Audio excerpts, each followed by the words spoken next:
High in the Sierra Mountains, just outside of Yosemite National Park, is the home of Sierra Online, the creator of the world's greatest interactive fiction.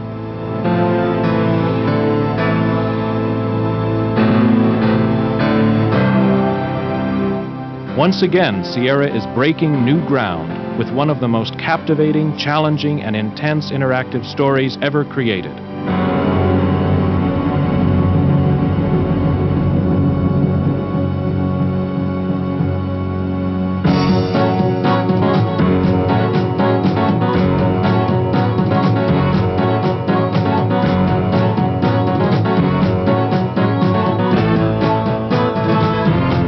Gabriel Knight, Sins of the Fathers, is a psychological suspense story of one man's desperate search to safeguard his future by unraveling his past. A generations-old voodoo curse haunts Gabriel's sleep and threatens his very life. Gabriel's search into the roots of voodoo, combined with the images of his own nightmares, provide the keys to unlock the curse and save his very existence. Game designer Jane Jensen and a team of programmers, artists, animators, musicians, cinematographers, actors, and other specialists have spent over a year creating this incredible adventure.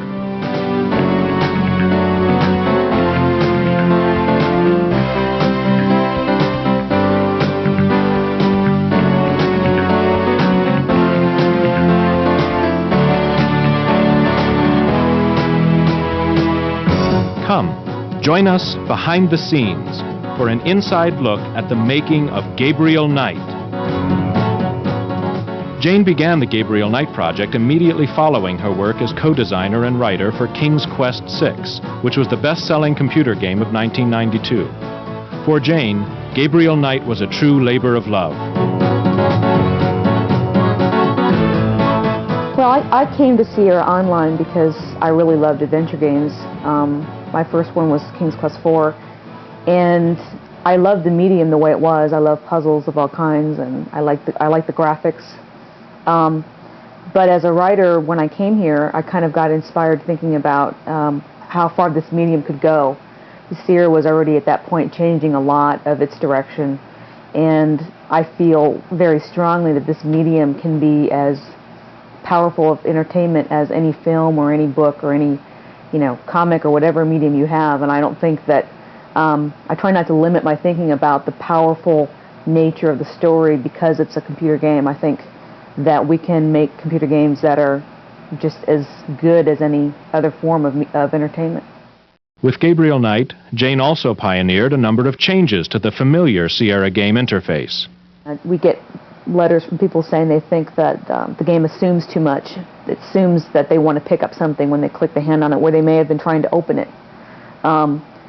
So I wanted to try to keep the point and click and the icons, the visuals instead of words, and introduce a little bit more freedom of action. That and the dialogue trees are the way we've done that with Gabriel Knight. I think it's made it a very difficult game, but I hope that people will take a little time to get used to it. An experienced team of artists and animators transformed Jane's vision into the game's distinctive style and appearance. Lead illustrator John Schroeds created an overall art design that borrows from the dark look of film noir, combined with the distinctly stylistic appearance of graphic novels. We used the graphic novel as an influence for the cut panel format to bring out climaxes in the storyline. A talented team of artists created over 80 breathtaking original background illustrations and scores of cut panel and dream sequence pictures. Like the sets of a motion picture, they create the backdrop for the incredible world of Gabriel Knight. Lead animator Michael Hutchison harnessed an arsenal of animation tools and techniques. Over 2,000 individual animations and dozens of cinematographic and cut panel sequences were created. The resulting game visuals define new standards for interactive adventures, giving Gabriel Knight the look and feel of a motion picture production. Well, one of the things that we were really excited about when we started work on Gabriel was the opportunity to really make it visually any way that we wanted to. It's the first in the series, and we weren't locked into any particular style with this game. We could We could have the cut panel sequences of stills and then animate those in comic books fashion. We could have video capture, we could have 3D studio, we could composite all of these different mediums into one, and really get some pretty exciting effects, I think. The programming team integrated the graphics, animations, cinematographic sequences, user interfaces, puzzles, dialogue, narration, sound effects, and music, creating the final game. The main challenge for us is the movie-like quality that we can attain with the CD game. Previously, we would have dialogues would always be in text, and the action would basically stop. Now we have the talking going on while the action is going on, and synchronizing those two things is a new experience for me, but it really gives the game an extra flavor. Before, we took text-based games and turned them into CD games, so we really got a text-based game on a CD. Now we have a truly CD-oriented game. The musical soundtrack has always been a distinctive element of Sierra games, and Gabriel Knight is no exception. Game producer and musician Bob Holmes composed an enthralling soundtrack of original music that sets the mood and adds depth and dimension to the world of Gabriel Knight. My background really is in film scoring, and I tend to really levitate to a lot of the old style Max Steiner kind of film scoring, in which using a theme is much more valuable than texture. One of my goals for Gabriel was to latch onto a few really strong themes and then use those in different ways. Gabriel is a great vehicle for music because of the texture and the darkness and the tone. It just gave me a lot of rich things to work with. The musical score is augmented by hundreds of realistic sound effects. This brings a cinematic scope to the game's soundtrack and adds life, energy, and believability to the game-playing experience. I really don't want to be dead. Can we try that again? Perfect. The compelling characters that were created for Gabriel Knight took on a whole new dimension, thanks to the star-studded cast of Hollywood veteran actors enlisted by Sierra to provide their voices. About Detective Mosley. The Hollywood Reporter proclaimed that Gabriel Knight is the first time an all-Hollywood cast of name actors has been assembled for an interactive movie. Veteran Hollywood producer, director, writer, and performer Stuart M. Rosen signed on to cast and direct the voiceover actors. Rosen has directed hundreds of hours of animation voiceovers and on-camera television. He has been honored with scores of awards, including 10 Emmys.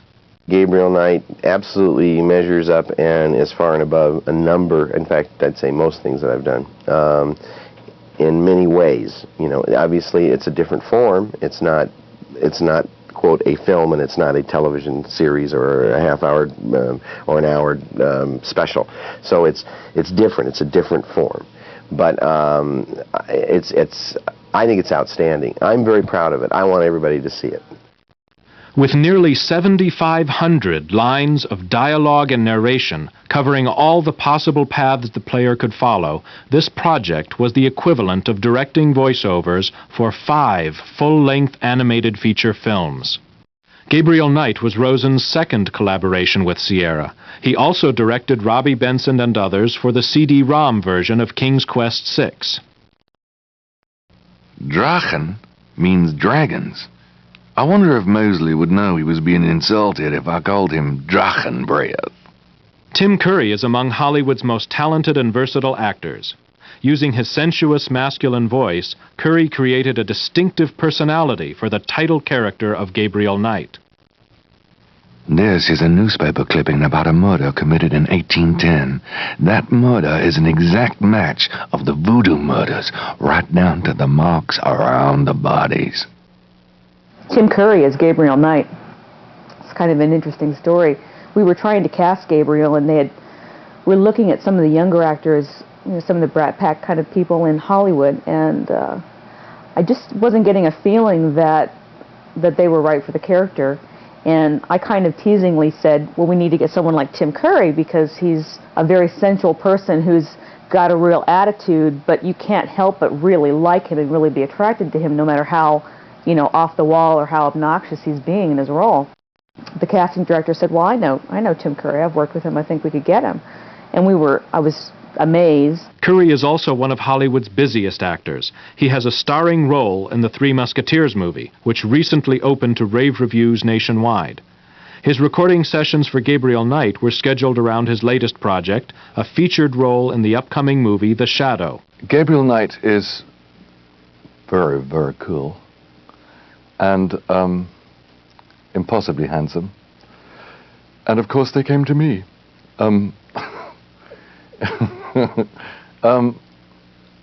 He's enormous fun for me to play because I'm a huge fan of New Orleans, and I go there quite a lot, so it had never really occurred to me that anyone would ever want me to play somebody from New Orleans. So I kind of leapt at the chance, but also it's really very exciting to be part of this kind of whole new kind of development, because any new way to infiltrate myself into your minds.